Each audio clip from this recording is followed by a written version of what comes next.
Bom dia a todos, que alegria estar com vocês, dando início a esta semana de oração, no retorno das atividades presenciais. Quero agradecer com a honra desse convite, Pastor Henrique, a reitoria, Pastor Martin, a liderança espiritual do campus, e também aos colegas que são coobreiros. Trabalhamos juntos, servimos o mesmo Deus e estamos trabalhando pela mesma missão. E louvado seja Deus, porque você está aqui nesta manhã, iniciando esta semana de oração. Eu escolhi um tema para a semana, um presente de Deus. Deus tem nos concedido muitos presentes. A palavra de Deus, a Bíblia, nos revela inúmeros presentes que vêm da parte de Deus. A nossa família, os nossos filhos, a criação, a pessoa do nosso Senhor e Jesus Cristo, que é o maior de todos os presentes. Nós poderíamos aí enumerar uma série deles, mas nesta manhã eu quero chamar a sua atenção para um presente específico que Deus nos concedeu. E este presente foi a sua igreja. A igreja a qual nós servimos, a igreja a qual nós pertencemos, a verdade a qual nós abraçamos. E essa verdade, ela tem um passado, ela tem uma história que necessita ser conhecida de todos nós. E não só conhecida, como relembrada, recontada, reimpressa a todos nós e a todas as gerações. Eu quero que você abra a sua Bíblia, eu vou convidá-lo agora, tome a sua Bíblia, e eu convido que você traga a sua Bíblia todos os dias desta semana, para nós sermos abençoados pelo poder da leitura da palavra, do estudo da palavra. Salmo 78, abra a sua Bíblia. Salmo 78, a partir do versículo 1, olha que texto fabuloso do salmista Asaf. A palavra de Deus no Salmo 78 diz assim: escutai, povo meu, os meus ensinos, prestai ouvidos às palavras da minha boca, abrirei os lábios em parábolas e publicarei enigmas dos tempos antigos. Verso 3, o que ouvimos e aprendemos e nos contaram nossos pais, não o encobriremos a seus filhos, contaremos à vindoura geração os louvores do Senhor e o seu poder e as maravilhas que fez. Ele estabeleceu um testemunho em Jacó e instituiu uma lei em Israel e ordenou aos nossos pais que os transmitissem aos seus filhos, a fim de que a nova geração os conhecesse. Filhos que ainda hão de nascer, se levantassem e por sua vez os referissem aos seus descendentes, para que se pusessem em Deus a sua confiança e não se esquecessem dos seus feitos, dos feitos de Deus, mas que observassem os seus mandamentos. Verso 8. E que não fossem como seus pais, geração obstinada e rebelde, geração de coração inconstante e cujo espírito não foi fiel a Deus. Conselhos vindos da palavra do Senhor. Eu inicio essa semana dizendo a vocês o seguinte: é uma responsabilidade sagrada de cada geração, de toda geração, transmitir às novas gerações o relato das providências e das maravilhas que foram operadas por Deus na história do seu povo. Isso é uma responsabilidade, e não só uma responsabilidade, como um dever para todos nós. Passarmos isso aos nossos filhos, aos juvenis, aos adolescentes, aos jovens, para que eles não se esqueçam de que há um Deus que conduz, administra e nos orienta em nossa caminhada. Nesta manhã eu intitulei a mensagem Chamados para Salvar. Está aí na tela. E nós vamos acompanhar a maneira pela qual Deus dirigiu, a maneira pela qual Deus instituiu esta igreja, este povo que é conhecido como o povo remanescente.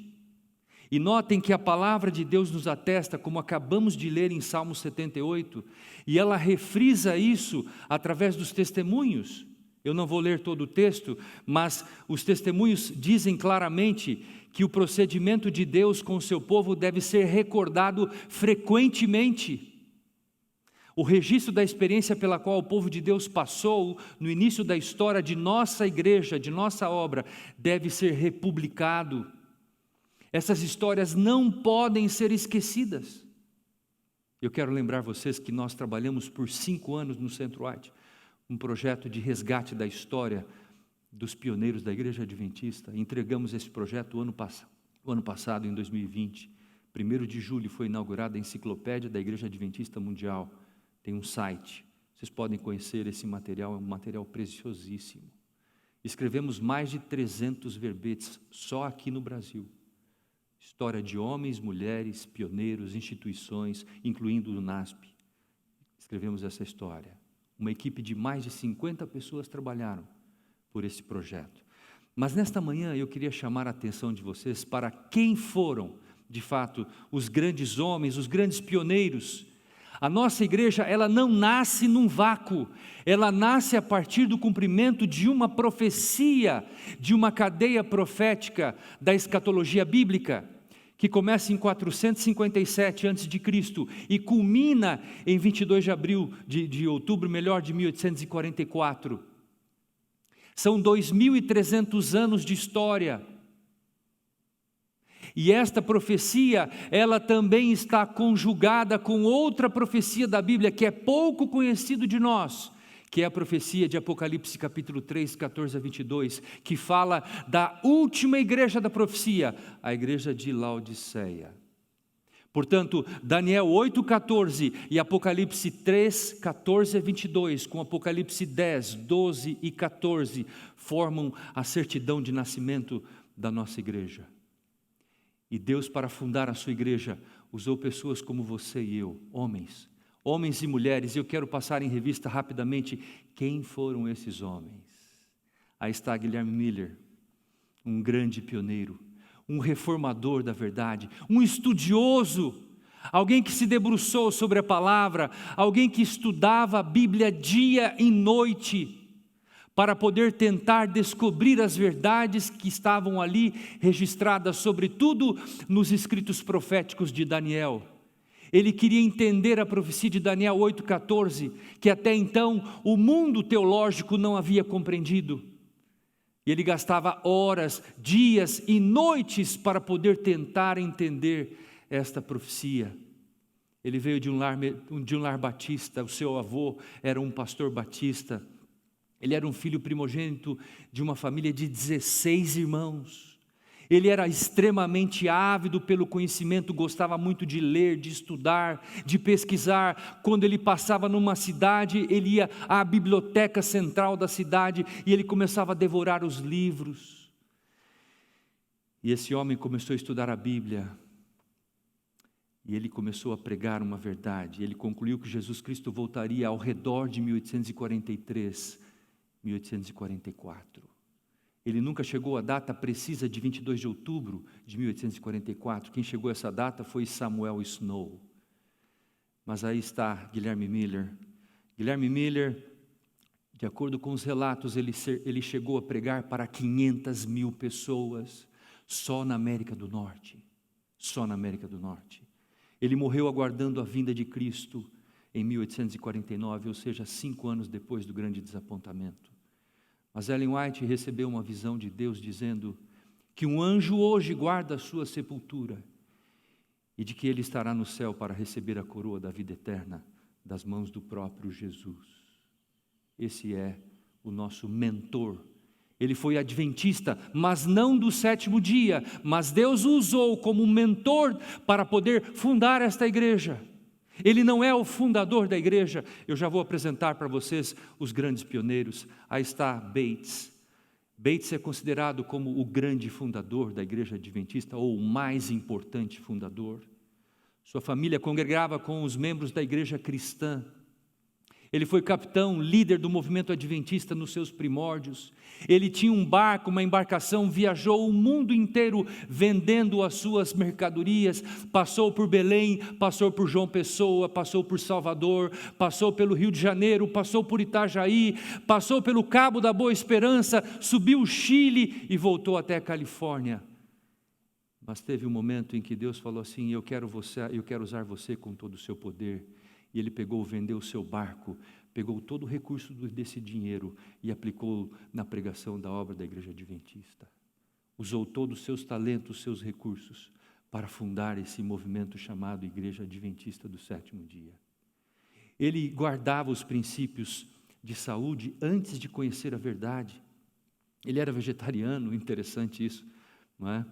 E ele participava dos movimentos de saúde, era uma pessoa fiel, íntegra, dedicou tudo o que ele tinha por amor a esta obra, e ele ficou conhecido como o Pai Bates. As pessoas o respeitavam de uma forma grandiosa, porque ele era o mais antigo, o mais velho de todos os pioneiros, o mais experiente de todos os pioneiros da igreja adventista. Aí está outro personagem, Tiago White, que em inglês chamamos de James White, traduzindo para o português, Tiago. Tiago é conhecido como o grande líder da igreja adventista. Ele era um filho pobre, de uma família pobre. Ele possuía na sua biblioteca apenas 2 livros, que era composto de uma Bíblia de 75 centavos de dólar e uma simples concordância. Tudo isso era o que ele possuía na sua biblioteca.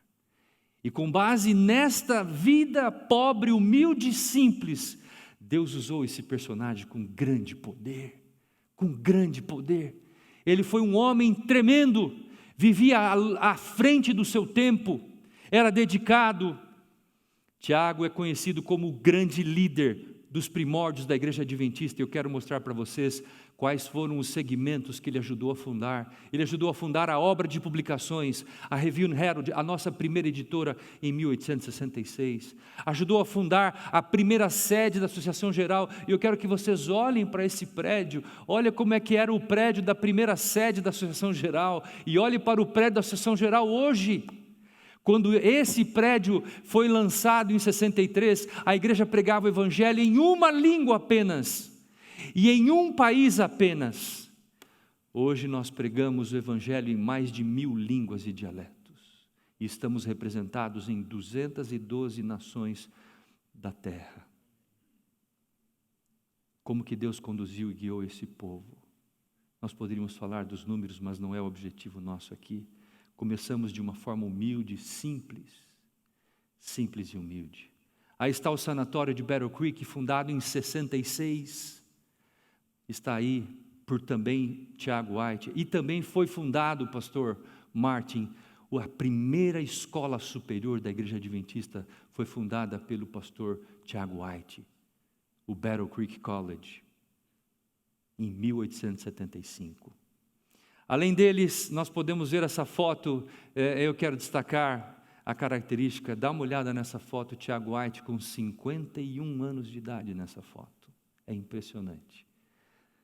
No dia da sua morte, Ellen White dizia que ele trabalhou demais, trabalhava por 3 pessoas, e ela disse, no meio daquele sepultamento, do funeral, ela disse, se outros tivessem feito a obra que ele fez, ele não teria morrido tão cedo. Queridos amigos, colegas de ministério, se nós deixarmos a obra para ser feita para 1 ou 2 pessoas, elas vão partir antes do tempo. Nós precisamos nos ombrear, trabalharmos juntos, puxarmos junto essa responsabilidade, vivermos em harmonia com Deus e conosco, com os nossos semelhantes, quer seja no campo espiritual, quer seja no campo ideológico, para podermos realizar e cumprirmos a missão que Deus nos confiou. Deus não pede que façamos esta obra sozinho, esta obra de Deus. Tiago tinha 2 características. Número 1, extrema dedicação. Ele era um homem extremamente zeloso. entrega total ao ministério. E número 2, ele tinha um excesso de trabalho. Ele é um workaholic, como a gente fala, trabalhava demais. Morreu aos 60 anos de idade. 60 anos de idade, muito cedo. Aí está a Ellen White, falaremos dela amanhã. Cada dia eu vou tocar em um presente, cada dia eu quero falar sobre um assunto. Amanhã a gente vai falar sobre esse assunto, no tema Quando Deus Fala. Eu vou falar rapidamente. Nasceu no lar metodista, tinha 8 irmãos, 8 com ela, sua irmã gêmea Elizabeth. Ela contraiu pneumonia com 17 anos, viveu com grande fragilidade física até os 17 anos. Teve que sair da escola. Ela foi educada na educação formal até a 3ª série primária, depois a sua mãe educou-a em casa. Assim foi essa mulher que foi usada por Deus. Foi um instrumento divino, trabalhou por 70 anos como profetisa, recebeu mais de 2.000 sonhos e visões, 25 milhões de palavras, 100.000 páginas de manuscritos. Ela é a 3ª autora, a escritora de toda a história da literatura e a primeira do sexo feminino que mais escreveu na história da literatura humana. Nenhuma mulher escreveu mais do que ela, e nenhuma mulher teve livros mais traduzidos do que ela, Ellen G. White. Por sinal, qual é o livro mais traduzido dela? Quem sabe? Qual é o livro mais traduzido dela? Ninguém sabe? Caminho a Cristo. Aí está. Aí está o grande sonho dela, a grande paixão dela. Ela tinha 2 grandes paixões. A primeira paixão dela era a palavra de Deus, a Bíblia, a qual ela exaltou durante os 70 anos do seu ofício profético. Ela teve várias visões onde ela exaltava a Bíblia, onde ela erguia a palavra de Deus. Ela conduziu os seus leitores à palavra de Deus, a Bíblia. Mas ela tinha uma grande outra paixão, que era a pessoa do nosso Senhor e Salvador Jesus Cristo. Ela conversou com Jesus em algumas de suas visões, dialogou com Cristo, ouviu a sua voz, esteve na presença de Cristo.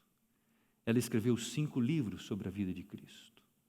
Ela é a autora mais cristocêntrica do mundo evangélico, daquilo que nós temos conhecimento.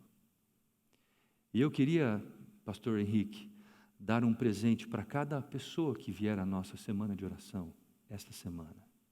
Eu queria dar de presente esta face, para que todos vocês pudessem ter guardado no seu coração, nos seus arquivos, esta imagem, porque esta imagem tem uma história.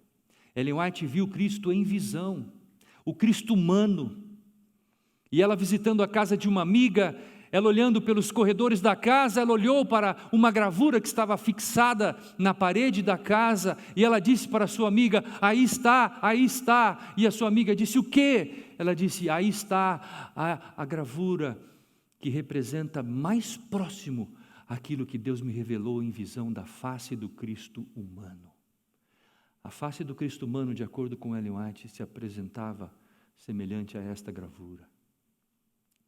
Se você olhar de forma atenta, você vai ver alguém que comunica paz, amor, bondade, misericórdia, perdão.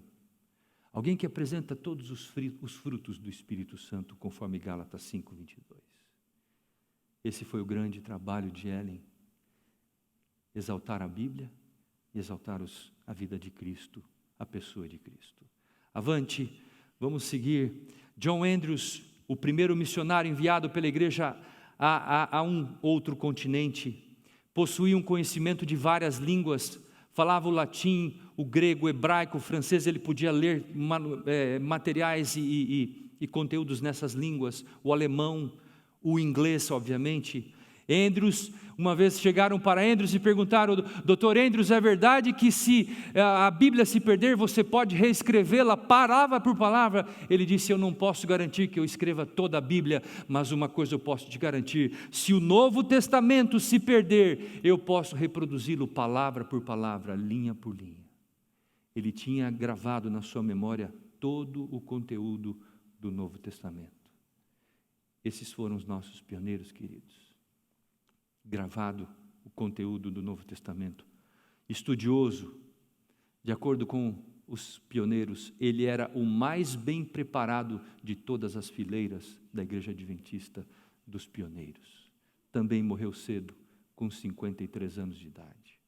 Aí está Irã Edson, metodista, era filho de um fazendeiro, trabalhava, viveu a experiência do grande desapontamento, mas Deus usou esse simples vaso para poder trazer o conhecimento daquilo que havia acontecido em 22 de outubro de 1844, que foi uma terça-feira. O grande episódio de 22 de outubro ocorreu numa terça-feira. Agora eu quero que vocês se atentem para isso, porque Deus não abandona os seus filhos, Deus não abandona o seu povo, porque quando ocorreu o dia 22 de outubro, numa terça-feira, no dia seguinte, que foi uma quarta-feira, Deus apareceu a esse homem que havia vivenciado a experiência do desapontamento no dia seguinte, e Deus revelou a ele o que havia acontecido no dia anterior. Através de um pequeno insight, Irã Edson teve a seguinte visão. Foi um pequeno insight que ele teve. Ele olhou para o céu em meio ao milharal, na companhia de 2 colegas, e ele viu esta cena: Jesus Cristo se levantando do lugar santo e andando em direção ao lugar santíssimo. E aquilo trouxe a ele o quê? A compreensão do que havia acontecido no dia anterior. E obviamente isso trouxe uma nova moldura, um novo conhecimento sobre o plano de Deus para aquele povo que estava recém começando aquela igreja. Aí está Urias Smith. Eu estou aqui sem relógio, por favor me ajudem. Desculpem. Ok, vamos respeitar o tempo. Urias Smith, o mais versátil de todos os pioneiros. Esse homem tem uma história fabulosa, grandiosa, poderosa, como obreiro, como servidor, como você e como eu. Ele nasceu em 1832 e aos 4 anos de idade ele contraiu uma infecção na sua coxa esquerda, uma infecção que não se curava. Ela vazava pus, vazava sangue, aquilo tinha um cheiro fétido. A sua mãe tinha que fazer curativos frequentemente na sua perna, na sua coxa, até que um dia aquela ferida se tornou uma coisa incurável. Ela abriu a perna do menino, já quase conseguia se ver o osso da perna dele. E um dia ela chamou o médico e perguntou ao médico: doutor, o que vamos fazer com o nosso filho? E o médico disse para ela: a senhora quer um filho vivo um filho morto com 2 pernas, ou a senhora quer um filho vivo sem uma das pernas? E ela disse para o médico: eu quero um filho vivo sem uma das pernas. E então ele pegou uma maleta, ali tinha um serrote, não havia anestesia, não havia nenhum recurso, medicina. Pegaram aquela criança, colocaram sobre a mesa da cozinha da casa de Urias Smith. E o médico, se dirigindo à mãe, disse: mamãe, nós temos que dar alguma coisa para o seu filho, senão ele vai morrer de dor. E ela perguntou: o que o senhor vai dar? E ele disse: nós temos que dar uma alta dose de álcool. Com alta dose de álcool. Whisky, vodka, essas coisas que tem 90 para mais de álcool. E ela então disse ao médico: doutor, o meu filho nunca colocou uma gota de álcool na boca, e não será hoje que ele fará isso. Deus proverá. Então, a mãe foi até o quarto, pegou, cortou um pedaço de cobertor velho, fez uma mordaça e colocou na boca daquele garoto. Urias Smith nessa época estava com 12 anos. Conte 12 em relação a 1832. Quando é que vai dar? 1844. Em 1844, ele passou por essa experiência. E aquele médico a sangue frio, com a mordaça na boca, tomou aquela serra e em cima da mesa da cozinha, começou a serrar a perna daquele garoto de 12 anos. Pegou a perna que estava com aquela infecção, deu à mãe e disse: vá e enterre essa perna infectada, porque agora o seu filho viverá. Fez a sutura, costurou o filho. E aos olhos humanos alguém poderia perguntar: O que poderia acontecer com um jovem de 12 anos em 1844 sem uma das suas pernas? Ele estaria fadado a ser um mendigo de rua, um pedinte. Mas não é assim que Deus trabalha, amigos. Deus trabalha no campo das impossibilidades. Deus fez as coisas fracas desse mundo para confundir as fortes. Não é assim que diz a Bíblia? Deus fez as coisas desprezíveis desse mundo para confundir as que não são desprezíveis. E Deus pegou aquele garoto e transformou em um grande líder da igreja adventista, sem uma das pernas. Quero lembrar vocês que esse garoto foi usado por Deus para se tornar um dos maiores inventores dos seus dias. Ele criou a perna mecânica, uma madeira balsa, que tinha o movimento do joelho e do calcanhar também. Quando as pessoas viam Urias Smith caminhando pelas ruas de Battle Creek, ninguém poderia dizer que ele não tinha uma das suas pernas, de tão perfeita que era aquela prótese. E com isso ele recuperou e ganhou muito recurso, porque ajudou milhares de pessoas. E esses recursos eram todos aplicados para a pregação do Evangelho. Numa época, amigo, onde se vivia em média 22 anos e meio de idade. A média de vida em 1844. 22 anos e meio. Esse jovem foi preservado por Deus. Como que Deus trabalha de forma poderosa. Aí está Raquel Oakes Preston, foi a pessoa usada por Deus para trazer a mensagem do sábado aos pioneiros da igreja adventista. Ela era metodista, depois se converteu à igreja batista do sétimo dia, e ela falou sobre a sua mensagem ao seu pastor Frederick Wheeler, e ele então começou a pregar a mensagem do sábado na sua igreja, e eles passaram essa mensagem para o casal White, e depois para José Bates e para o casal White, e depois para Andrews, e a mensagem do sábado entrou na igreja adventista. Aí está o pastor Byton, primeiro presidente da Associação Geral. Ele serviu a Deus por 35 anos, primeiro presidente da Associação Geral, em 1863, lá naquela casinha que vocês viram, foi o nosso primeiro presidente. Ele foi pai da primeira professora que trabalhou em uma escola família, chamada Martha Byton. Fundou a sua primeira escola família em 1853, na cidade de Bucksbridge, em Nova York. Aí está esse casal. E aqui, queridos, dá uma olhada nesse personagem, porque ele é importante para nós. Quem é esse personagem? Alguém conhece? Quem é esse personagem? O pessoal do Centro White não vai poder responder, lógico. Aliás, eu quero agradecer a presença de vocês aqui, queridos alunos, que bom que vocês estão aqui. Essa mensagem é para vocês também. Porém, eu quero que vocês saibam, esse personagem que está na tela é considerado o pioneiro da educação adventista. Seu nome é Goodlew Harper Bell.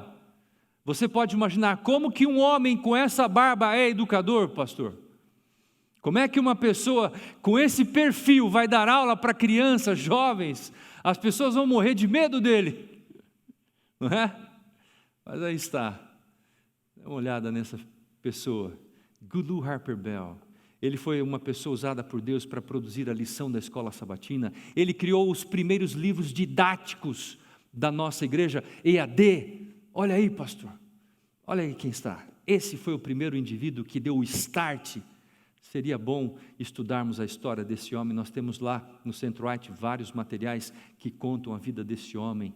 Ele estudou no Oberlin College, um colégio que já pregava a educação integral. A educação integral não é uma realidade exclusiva da igreja adventista. A educação integral é uma realidade bíblica, porque a educação integral está na Bíblia, quando diz lá, e Jesus crescia em sabedoria, estatura e graça diante de Deus e dos homens. Jesus crescia em sabedoria, parte intelectual, estatura, parte física, e graça, a parte espiritual, mental, física e espiritual.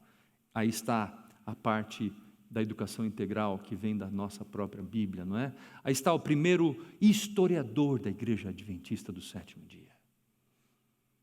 E é interessante nós falarmos desse personagem, um grande líder, um grande e fervoroso estudioso da palavra de Deus, se tornou um destacado evangelista, mas há uma característica que eu quero sobressaltar sobre esse personagem.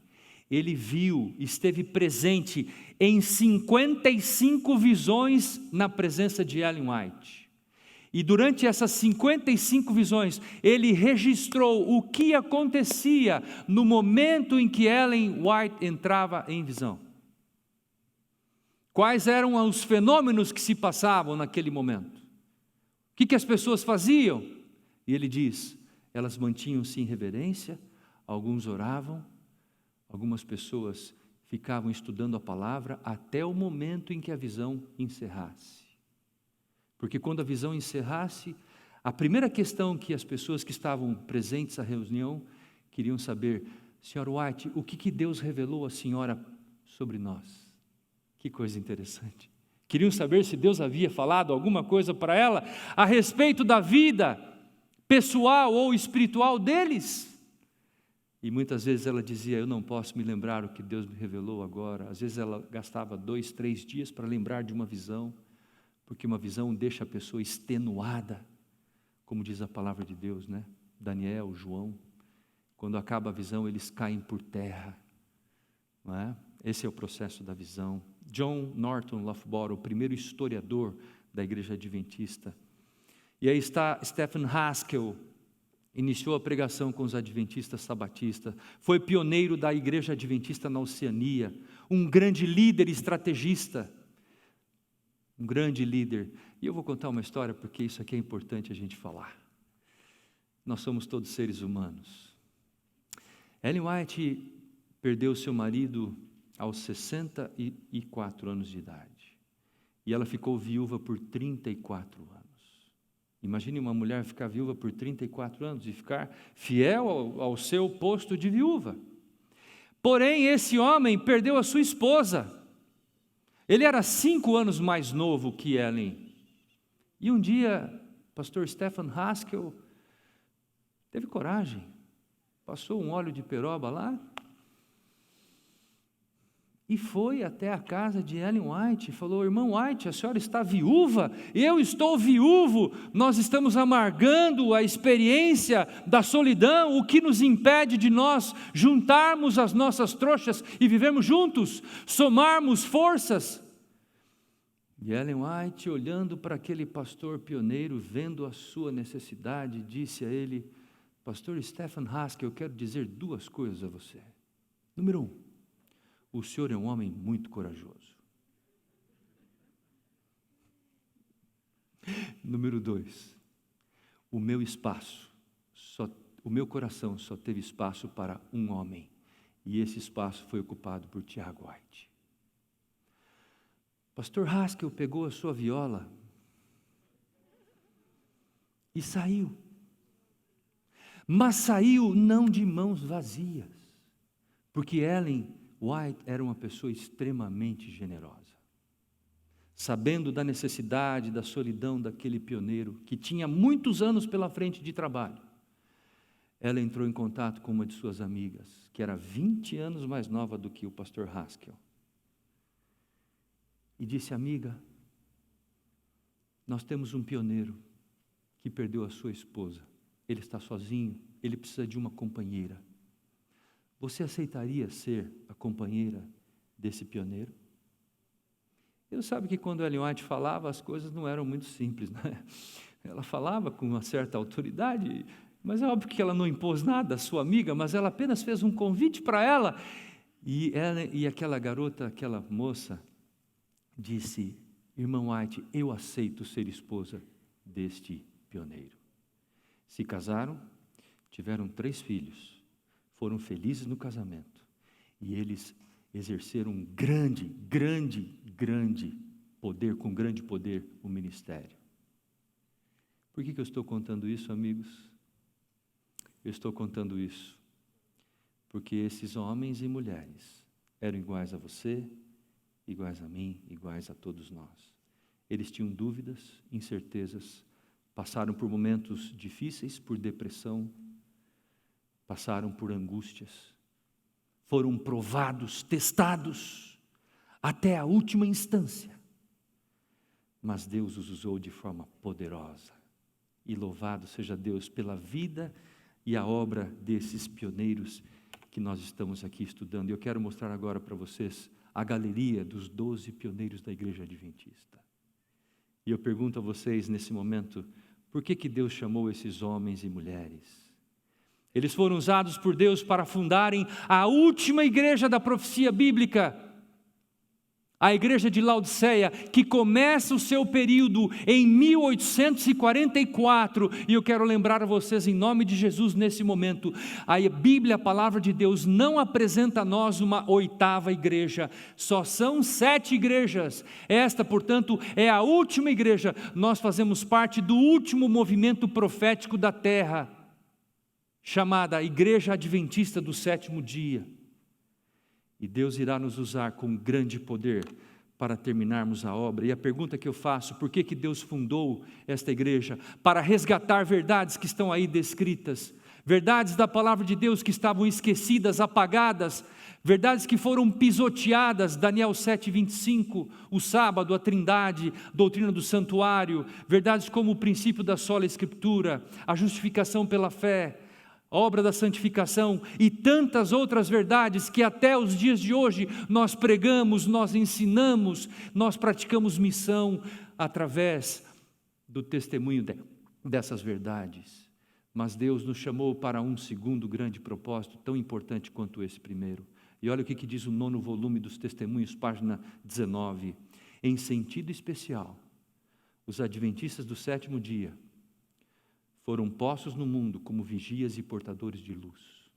A eles foi confiada a última mensagem de advertência ao mundo a perecer. A quem foi confiada essa mensagem? A Igreja Adventista do sétimo dia. Está escrito ali, revelação dada por Deus à sua serva Ellen White. Queridos, esta é a mensagem que eu tenho para vocês nesse primeiro dia. Que nós sejamos atraídos pelo poder desta mensagem. E eu quero encerrar lendo com vocês Romanos capítulo 1, verso 16. E aqui eu encerro a mensagem desta manhã. A mensagem do Evangelho que foi apresentada aos nossos pioneiros é o desafio que Deus coloca a nós nos dias de hoje. Romanos 1, 16.